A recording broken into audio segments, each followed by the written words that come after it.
नमस्कार, मैं हूं बालकृष्ण थरेजा। आप देख रहे हैं डेली लाइव। आइए शुरुआत करते हैं आज के समाचारों की। जंक्शन पुलिस ने दबोचे 2 बाइक चोर, आरोपियों की निशानदेही पर बरामद हुए 9 चोरीशुदा मोटरसाइकिल। एसपी ने प्रेस कॉन्फ्रेंस कर दी जानकारी। राम मंदिर निर्माण के लिए भाजपा कार्यकर्ताओं ने समर्पण निधि कोष में दी लाखों रुपए की धनराशि। हाई वोल्टेज बिजली प्रवाहित होने से घरों में जले इलेक्ट्रॉनिक उपकरण। टाउन बसवेश नगर के बाशिंदों ने विद्युत विभाग से की नुकसान की भरपाई करने की मांग। नवनियुक्त पुलिस अधीक्षक श्रीमती प्रीति जैन ने ली क्राइम मीटिंग। कानून व्यवस्था को लेकर पुलिस अधिकारियों को दिए दिशा निर्देश। ऑटो चालक ने ट्रैक्टर चालक पर लगाया तेजी व लापरवाही से वाहन चलाते हुए टक्कर मारने का आरोप। जंक्शन थाना में परिवार खोप की कार्रवाई की मांग। और अब समाचार विस्तार से। पुलिस ने वाहन चोर गिरोह से जुड़े 2 लोगों को गिरफ्तार करते हुए 9 मोटरसाइकिल बरामद किए हैं। इस संदर्भ में प्रेस कॉन्फ्रेंस आयोजित कर एसपी प्रीति जैन ने जानकारी दी। जंक्शन पुलिस ने 2 बाइक चोरों को 9 चोरीशुदा मोटरसाइकिलों सहित गिरफ्तार किया है। इस संदर्भ में पुलिस अधीक्षक श्रीमती प्रीति जैन ने मंगलवार को प्रेस कॉन्फ्रेंस आयोजित कर बताया कि जंक्शन की दुर्गा कॉलोनी के रहने वाले मनोज कुमार ने 2 जनवरी को मोटरसाइकिल चोरी होने के संदर्भ में रिपोर्ट दर्ज करवाई थी। पिछले कुछ दिनों से शहर व आसपास के क्षेत्रों में हो रही मोटरसाइकिल चोरी की वारदातों के मद्देनजर पुलिस की विशेष टीमें गठित की गयी। उन्होंने बताया कि पुलिस दलों ने मुखबिर की सूचना पर मामले की तफ्तीश की, लगातार गश्त और नाकेबंदी की गई। इसके बाद मामले में सफलता हासिल करते हुए राकेश सोनी उर्फ विमल तथा हरजिंदर सिंह उर्फ मंगू निवासी पक्का भादवा को सदर पुलिस ने गिरफ्तार कर लिया।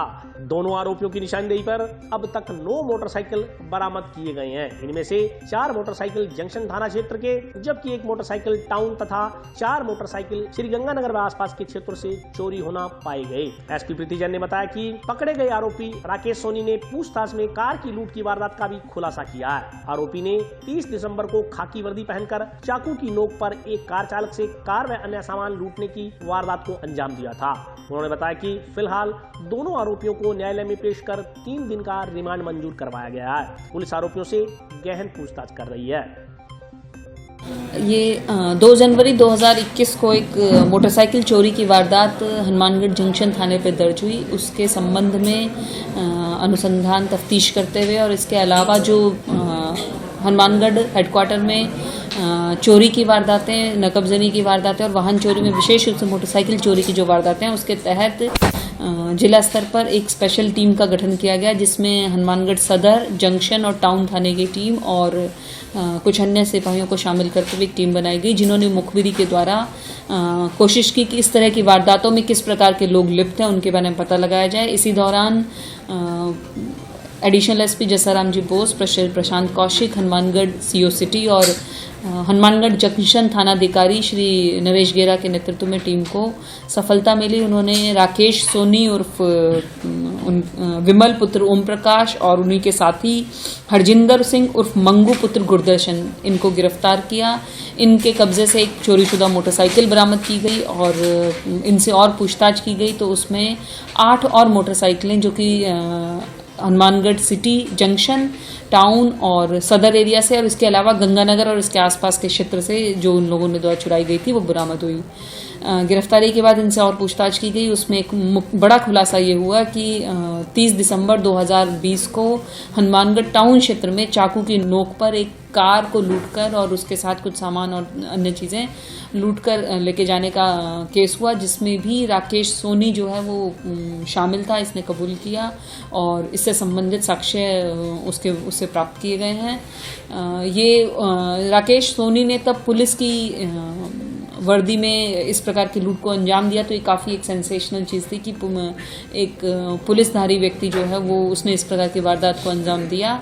तो ये एक बड़ी सफलता है हमारे लिए कि इस तरह की घटना का हम खुलासा कर पाए हैं। उम्मीद है कि क्योंकि ये नशे के आदी हैं और विभिन्न प्रकार की इस तरह की वारदातों को करने के बाद पूर्ण रूप से वाकिफ भी नहीं रहते हैं कि उन्होंने कब किस चीज़ को अंजाम दिया, तो उनसे और पूछताछ की जाएगी और मुझे पूरी उम्मीद है कि पूछताछ में और कुछ घटनाओं का हम खुलासा करने में सफल होंगे। अयोध्या में राम मंदिर के लिए एकत्रित की जा रही समर्पण निधि के तहत मंगलवार को जंक्शन में एक कार्यक्रम का आयोजन किया गया। कार्यक्रम में पूर्व मंत्री डॉक्टर राम प्रताप सहित अन्य लोगों ने अपनी सामर्थ्य अनुसार धनराशि भेंट की। भारतीय जनता पार्टी कार्यकर्ताओं ने अयोध्या में निर्माणाधीन राम मंदिर के लिए करीब 20 लाख रुपए की राशि समर्पण निधि के रूप में दी है। भारतीय जनता पार्टी कार्यकर्ताओं ने बताया कि जंक्शन में आयोजित एक कार्यक्रम के दौरान दानदाताओं ने उक्त राशि समर्पण निधि कोष के पदाधिकारियों को सौंपी। भाजपा कार्यकर्ताओं ने बताया कि अयोध्या में बन रहा श्री राम मंदिर प्रत्येक हिंदू की आस्था का प्रतीक है। श्री राम मंदिर निर्माण के लिए देश के हर व्यक्ति से समर्पण निधि के रूप में धनराशि ली जा रही है। इसी क्रम में मंगलवार को पूर्व जल संसाधन मंत्री डॉक्टर राम प्रताप ने समर्पण निधि में 11,11,111 रुपए का चेक भेंट किया। इसी प्रकार भाजपा के पूर्व जिलाध्यक्ष प्रदीप बेनीवाल ने भी मंदिर निर्माण के लिए सहयोग राशि दी। भाजपा कार्यकर्ताओं ने बताया कि राम मंदिर देश का गौरव है और हर व्यक्ति की धार्मिक भावनाएं इससे जुड़ी हुई हैं। ऐसे में प्रत्येक नागरिक को समर्पण निधि कोष में कुछ न कुछ सहयोग राशि देनी चाहिए। आज जो राम जन्मभूमि मंदिर का जो निर्माण है उसमें सहयोग के लिए समर्पण निधि के लिए भारतीय जनता पार्टी के कार्यकर्ताओं ने हमारी राष्ट्रीय धरोहर उसमें हमने सब कार्यकर्ताओं ने समर्पण किया। आज करीबन ये 20 लाख के करीब समर्पण हम सब भारतीय जनता पार्टी के कार्यकर्ताओं ने हमने 11 लाख रुपये दिए हैं, 11,11,111 और सभी जो अपनी स्वेच्छा से जो भी कार्यकर्ता उस हमारे भारत के गौरव जो पूरे इस देशवासियों का गौरव है वो इसमें जाति मजहब की बात नहीं, सभी इस देशवासी प्रत्येक भारतवर्षी इसमें सहयोग कर रहा है। उसी के तहत हम सब भारतीय जनता पार्टी के कार्यकर्ता समर्पण कर रहे हैं। इसमें 15 से 30 जनवरी तक तो जो राशि बड़ी राशि दे सकते हैं वो, और दूसरा जो हमारा अभियान 1 फरवरी से 15 उसमें कूपन होंगे, उसमें 10 रुपए के भी होंगे, 50 के भी होंगे और 500 के। और हमारा जो लक्ष्य रहेगा कि वो प्रत्येक भारतवर्षी के घर तक पहुंचकर जो अपनी स्वेच्छा से या अपनी सामर्थ्य के अनुसार जो उस भारत का गौरव है उसमें समर्पण करें। श्री राम ट्रस्ट हेतु आज हनुमानगढ़ के पूर्व कैबिनेट मंत्री आदरणीय डॉक्टर राम प्रताप जी ने 11 लाख रुपए दिए।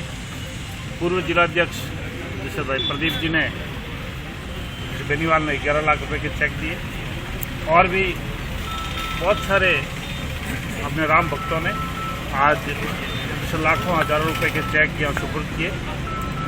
आज से ही हनुमानगढ़ और गंगानगर के अंदर जैसे लगातार अयोध्या के अंदर एक भव्य राम मंदिर बने। ये हमारे आराध्य देव है और हमारे हिंदुओं का आस्था का एक बहुत बड़ा केंद्र है अयोध्या। भव्य से भव्यतम राम मंदिर बनेगा। 161 फुट उसकी लंबाई होगी, 5 फुट होंगे और एक ऐतिहासिक धरोहर होगी। तो लगभग हनुमानगढ़ और गंगानगर से लगभग 125 करोड़ रुपए से ज़्यादा का यहाँ से धन सहयोग जाएगा। टाउन स्थित राज्य के जिला चिकित्सालय में मंगलवार को वरिष्ठ सर्जन डॉक्टर दीपक सैनी सहित अन्य स्वास्थ्य कर्मियों ने कोरोना रोधी वैक्सीन लगवाई। कोरोना से बचाव के लिए शुरू हुए दुनिया के सबसे बड़े कोरोना वायरस टीकाकरण अभियान के तहत मंगलवार को जिले में 5 चिकित्सा केंद्रों पर कोविड-19 वैक्सीनेशन किया गया। टाउन में राज्य के जिला चिकित्सालय CSC Sangaria, CSC Dholipal, CSC भादरायम, शहरी PHC नोहर में स्वास्थ्य कर्मियों का वैक्सीनेशन किया गया। इससे पहले भी सोमवार को 5 चिकित्सा केंद्रों पर 163 स्वास्थ्य कर्मियों को कोविड-19 वैक्सीनेशन किया गया था। मंगलवार को वरिष्ठ सर्जन डॉक्टर दीपक सैनी सहित अन्य चिकित्सा कर्मियों ने कोरोना रोधी इंजेक्शन लगवाया। पहले हॉस्पिटल का मेरा आज ऑपरेशन का दिन था, 4 ऑपरेशन किए और अब मैं इंजेक्शन लगवाया है मैंने। इसमें पहले रजिस्ट्रेशन कक्ष है, फिर इंजेक्शन कक्ष है, फिर वेटिंग हॉल है। वेटिंग हॉल में अब मैं इंजेक्शन लगवाने के बाद वेटिंग हॉल में बैठा हूँ और इस तरह से इस इंजेक्शन से किसी तरह से डरने की कोई ज़रूरत नहीं है। ये एक वैक्सीन है, भारत सीरम के द्वारा बनाई हुई वैक्सीन है जो हमें उपलब्ध हो रही है और इसको लगवा रहे हैं। कल मेरी मिसेज ने भी लगवाया। हल्का फुल्का अगर किसी के कोई भी वैक्सीन लगाते हैं तो उसमें हल्का इन्फ्लेमेशन आता है, उसमें जहाँ इंजेक्शन साइट है वहाँ पर थोड़ी सोजन रह सकती है। उससे डरने की कोई आवश्यकता नहीं है। उस पर हल्की बर्फ़ का सेक किया जा सकता है और कोई ज़्यादा दर्द हो तो दर्द के बारे में गोली ली जा सकती है। वैक्सीन देखो, टीकाकरण हो रहा है, राष्ट्रीय टीकाकरण है और इसमें हम लोगों को, स्वास्थ्य कर्मियों को पहले लगाया जा रहा है। ये बहुत बड़ी बात है और हम गवर्नमेंट महसूस कर रहे हैं अपने आप को कि हमारा इसके अंदर नंबर आया और हम लगवा रहे हैं। सरकार के निर्देशों का पूर्ण रूप से राज्य सरकार और केंद्र सरकार के निर्देशों का पालन कर रहे हैं। टाउन स्थित दशमेश नगर में हाई वोल्टेज बिजली आ जाने से घरों में लगे इलेक्ट्रॉनिक उपकरण जलकर खाक हो गए। वार्डवासियों ने उपकरणों के जलने से हुए आर्थिक नुकसान की भरपाई विद्युत विभाग से करवाने की मांग की है। टाउन के वार्ड संख्या 35 में बीती रात हाई वोल्टेज बिजली प्रवाहित होने के कारण कई घरों के इलेक्ट्रॉनिक उपकरण जल गए। दशमेश नगर के कई घरों में लोगों की टीवी, मोबाइल फोन सहित अन्य इलेक्ट्रॉनिक उपकरण खराब हो गए। वार्ड के लोगों ने बताया कि पिछले 2-3 दिनों से वार्ड में हाई वोल्टेज बिजली प्रवाहित होने के कारण परेशानी आ रही थी। इस संदर्भ में उन्होंने विद्युत कर्मियों को अवगत करवाया था, लेकिन विद्युत कर्मियों की लापरवाही के चलते वार्ड में कई घरों के विद्युत उपकरण हाई वोल्टेज बिजली प्रभावित होने से जलकर खराब हो गए। कई घरों में प्लग शॉर्टेज की समस्या भी देखने को मिली। वार्ड की महिलाओं ने बताया कि आज सुबह कई लोगों ने घरों में अपने मोबाइल फोन चार्ज पर लगा रखे थे। हाई वोल्टेज बिजली आने से मोबाइल फोन और चार्जर दोनों ही जल गए। घरों में लगे एलईडी के बल्ब भी अचानक फ्यूज हो गए। वार्ड वासियों का कहना है कि पूर्व में भी मोहल्ले में इस तरह की दिक्कतें आ चुकी हैं। विद्युत विभाग की लापरवाही के चलते उन्हें दूसरी-तीसरी बार आर्थिक नुकसान झेलना पड़ रहा है। वार्ड वासियों ने विद्युत विभाग से नुकसान की भरपाई करवाने की मांग की है। भारी नुकसान हुए, सारा मोहल्ले वासियों के हुए, तो मैं आज चाहूँ सरकार मोहल्ला जो है मुआवजो वो पूरा करे जाओ। गरीब ग्रामीण ना तो कोई कमाई है ना कोई कुछ है।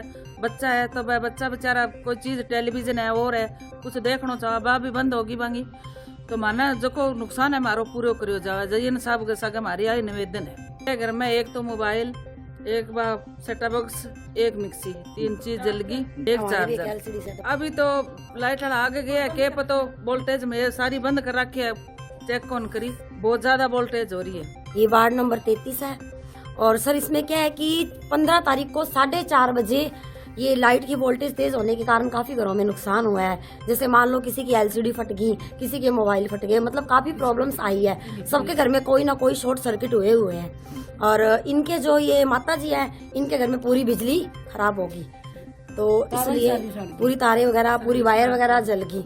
तो ये प्रॉब्लम सबके घर में है। और आज 18 तारीख को रात को फिर 2 बजे यही झटका आया है। सबके घर में कुछ ना कुछ नुकसान हुए हैं। किसी घर में फ्रिज जल गए, किसी के घर में इन्वर्टर जल गए, मतलब सबके घर में कोई ना कोई शॉर्ट सर्किट हुआ है। हाँ जी 15 तारीख को हमने कंप्लेन की है।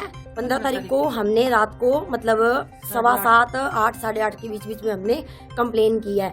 तो वहाँ से हमको कोई रिस्पांस नहीं मिला। ठीक है, रात को उसके बाद दोबारा काफी कंप्लेनें हमारे मोहल्ले से जाने के बाद यहाँ पे गाड़ी आई है। वो गाड़ी वाले बस राउंड मार के रखने चले गए।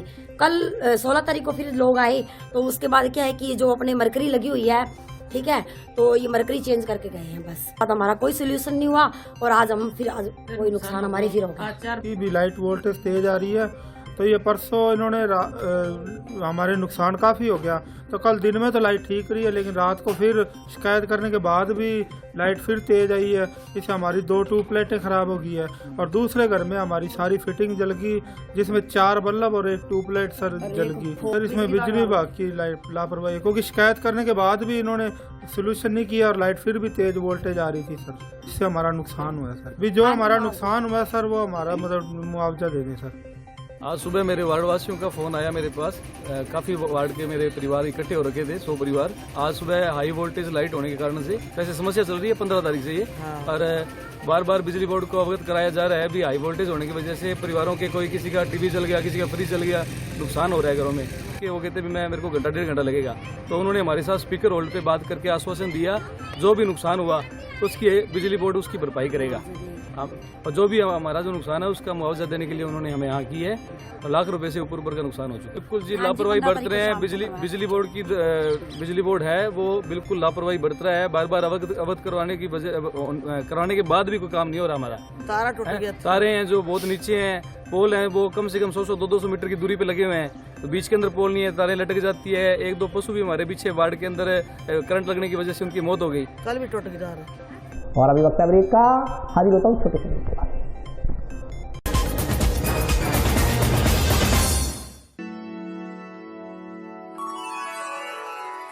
यूं तो कई बार मुझे हंसते देखा है,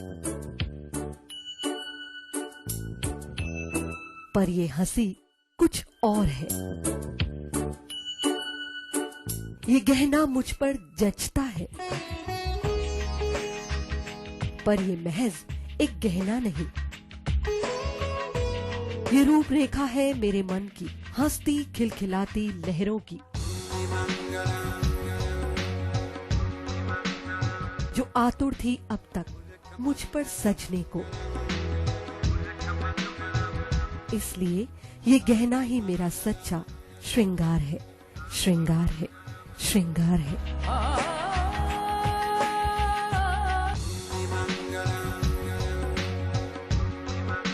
जिंदगी नू हेलो हरदम,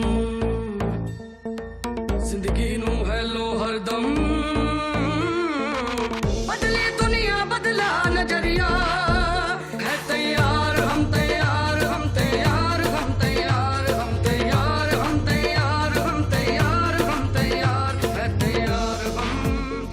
तैयार हम लग गई नजरिया, कारी सी नजरिया, थम गए थे हम, चल पड़े हैं हम, तैयार हम, पानियों के धारों से, रास्ते पहाड़ों से, है तैयार हम, है तैयार हम, ओ सुनियार हम, है तैयार हम, तैयार हम, है तैयार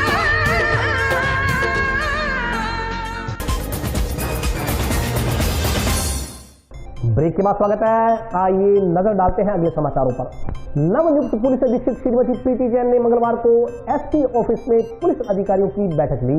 बैठक में एसपी ने जिले की कानून व्यवस्था को लेकर पुलिस अधिकारियों को दिशा निर्देश जारी किए। पुलिस अधीक्षक श्रीमती प्रीति जैन ने मंगलवार को एसपी कार्यालय सभागार में जिले के पुलिस अधिकारियों की पहली क्राइम मीटिंग ली। इसमें पुलिस अधिकारियों को नगर पालिका चुनाव को लेकर सजग रहने की हिदायत दी गई। उन्होंने नगर पालिका चुनाव के दौरान आदतन अपराधियों पर निगरानी रखने, अवैध शराब व हथियार तस्करों की धरपकड़ करने और कानून व्यवस्था बनाए रखने के निर्देश दिए। जिला स्तरीय अपराध समीक्षा बैठक में पुलिस अधीक्षक ने थानावार लंबित प्रकरणों की समीक्षा करते हुए पुराने प्रकरणों का शीघ्र निस्तारण करने का निर्देश दिया। कई प्रकरणों को लेकर उन्होंने पुलिस अधिकारियों को मार्गदर्शन भी दिया।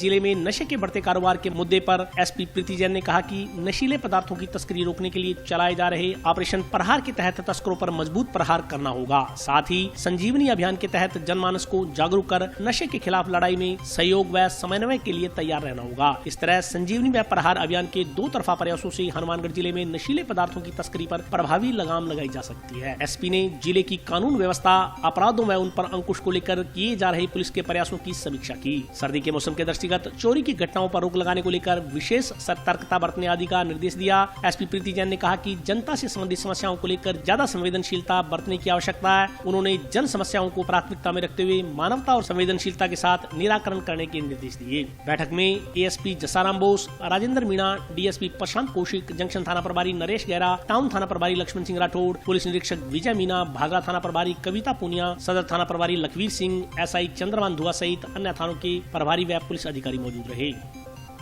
क्राइम मीटिंग में मुख्य रूप से फोकस, जैसे कि अभी एक बात हुई कि नशा विरोधी अभियान, इस पर हमारा पूरा फोकस रहेगा। इसके अलावा यातायात की दृष्टि से हनुमानगढ़ क्षेत्र में हम जो यातायात के एक्सीडेंट्स होते हैं उनको रोकने के लिए प्रयास करें। नो रिफ्लेक्टर नो व्हीकल अभियान चलाया जाएगा, जिसके तहत ज़्यादा से ज़्यादा गाड़ियों पे, ट्रैक्टर, ट्रॉली, मोटरसाइकिल, सभी प्रकार के व्हीकल्स पे रिफ्लेक्टर लगे हों। वही गाड़ियाँ, विशेष रूप से अभी जो सर्दी की परिस्थितियाँ हैं, धुंध की परिस्थितियाँ हैं, उसमें ये इस अभियान को चलाए जाने की कारगरता की उपयोगिता को देखते हुए हम कोशिश कर रहे हैं कि इसके तहत ज़्यादा से ज़्यादा गाड़ियों पर रिफ्लेक्टर लगाए जाएं। इसके अलावा जो हमारे क्राइम या अपराध जो अब तक दर्ज हुए हैं उनको भी त्वरित गति से अनुसंधान करके, निष्पक्ष अनुसंधान करके हम जल्दी से जल्दी उनका निस्तारण करें, उसके लिए भी प्रयास किए जाएंगे। आज राष्ट्रीय तंबाकू नियंत्रण कार्यक्रम के तहत जिला एमसीआर मीटिंग के अंदर समस्त थानाधिकारी, चौकी प्रभारियों को जसाराम जी बोस के नेतृत्व के अंदर और हमारी जो नई पुलिस कप्तान आई है श्रीमती प्रीति जैन, उनके निर्देशानुसार उनका सभी का आज प्रशिक्षण कार्यक्रम आयोजित किया गया, जिसके तहत उनको हमने कोटपा अधिनियम 2003 के जो मुख्य प्रावधान है, जो धाराएं हैं 4, 5, 6, 7, उसके अंतर्गत क्षेत्र के अंदर किस तरह चालानी कार्रवाई करनी है, जो पिक्टोरियल वार्निंग के विपरीत जो सामान उपलब्ध है मार्केट में, उसको कैसे जब्त करना है, कैसे फर्दर रिपोर्ट बना के कोर्ट में चालान पेश करना है, उन सभी बिंदुओं के ऊपर हमने प्रशिक्षण कार्यक्रम दिया है। और आशा है और हमें आश्वस्त भी किया है मैडम ने भी हम आगामी 2 महीने में इस नशा मुक्त हनुमानगढ़ के अभियान के अंदर इस कार्यक्रम को संजीदगी से लेते हुए और समस्त लक्ष्यों की पूर्ति करेंगे, चालानी कार्रवाई को तेज करेंगे। मेरा आप लोगों के माध्यम से आम जन और सभी दुकानदारों से निवेदन है कि वे पुराना माल, बिना पिक्टोरियल वार्निंग का माल ना खरीदें, ना ही बेचें और धारा 4 व 6 की पूर्णता रूप से पालन करें। जंक्शन निवासी एक ऑटो चालक ने एक ट्रैक्टर चालक पर वाहन को तेजी व लापरवाही से चलाते हुए उसके ऑटो से टक्कर मारने के आरोप में जंक्शन थाना में परिवाद सौंपा है।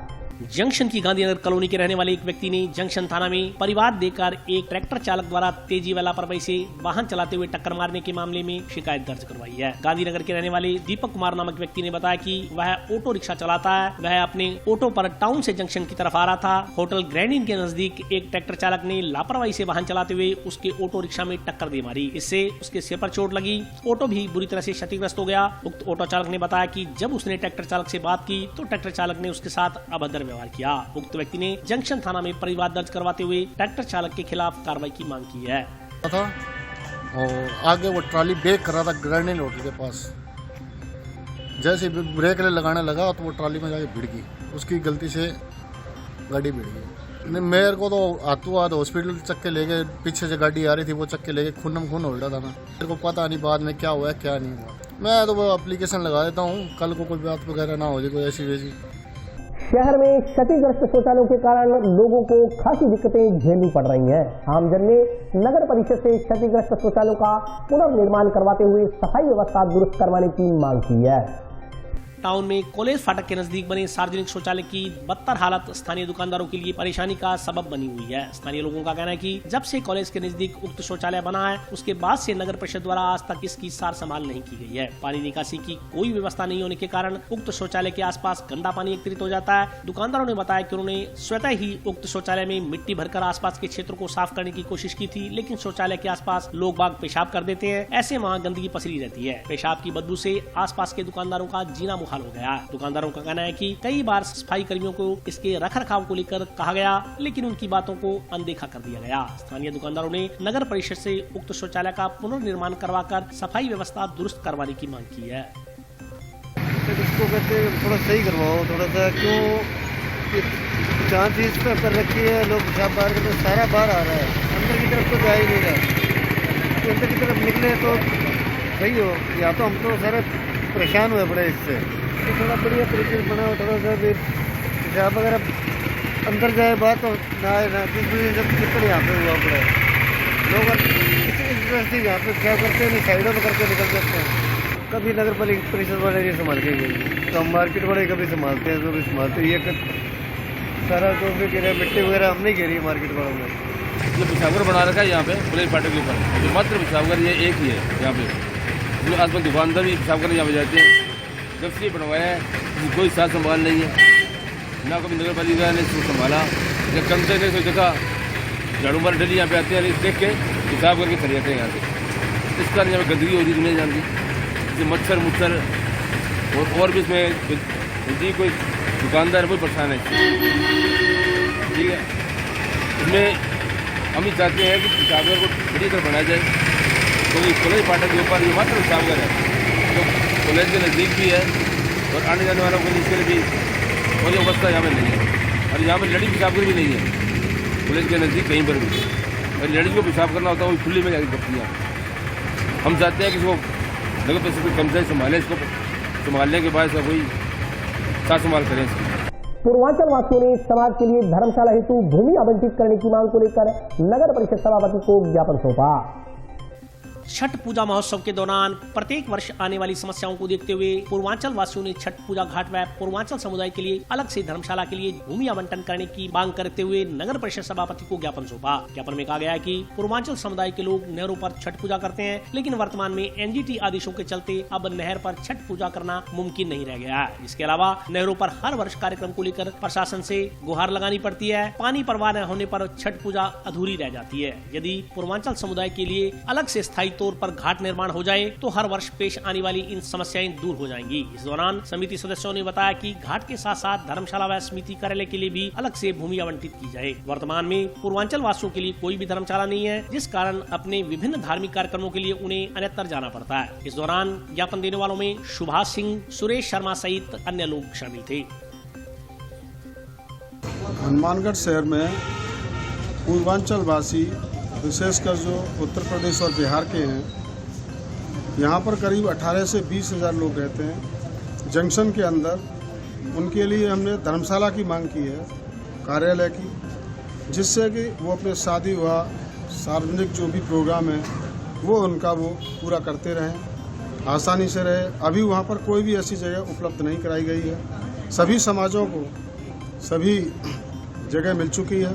हम नगर पालिका चेयरमैन साहब से निवेदन किया है हमने कि हमको जगह दी जाए, धर्मशाला के लिए घाट का भी प्रबंध किया जाए।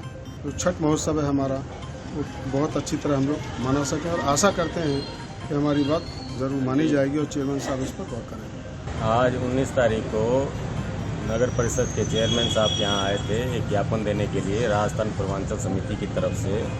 एक तो जंक्शन के अंदर जो गुंजा घाट है उसको परमानेंट घाट के निर्माण के लिए एक हम लोगों की जगह का अलॉटमेंट दे दें, तथा पूर्वांचल वासियों के लिए कोई धर्मशाला वगैरह नहीं है, उसकी जगह के लिए आवंटित करने के लिए निवेदन करने के लिए चेयरमैन साहब को हम विज्ञापन देकर आ रहे हैं। उम्मीद है कि चेयरमैन साहब इस पर जरूर विचार करेंगे। ये काफ़ी दिनों से हमारी मांग है। कम से कम 15 से 20 हज़ार आदमी यहाँ रहते हैं। उनकी हर तरह से हमेशा यही डिमांड रहती है, सबने आश्वासन दिया है। उम्मीद है कि चेयरमैन साहब हमारी बात को स्वीकार करेंगे। और आज के लिए बस इतना ही। कल फिर हाजिर होता हूँ नए समाचारों के साथ। तब तक के लिए नमस्कार।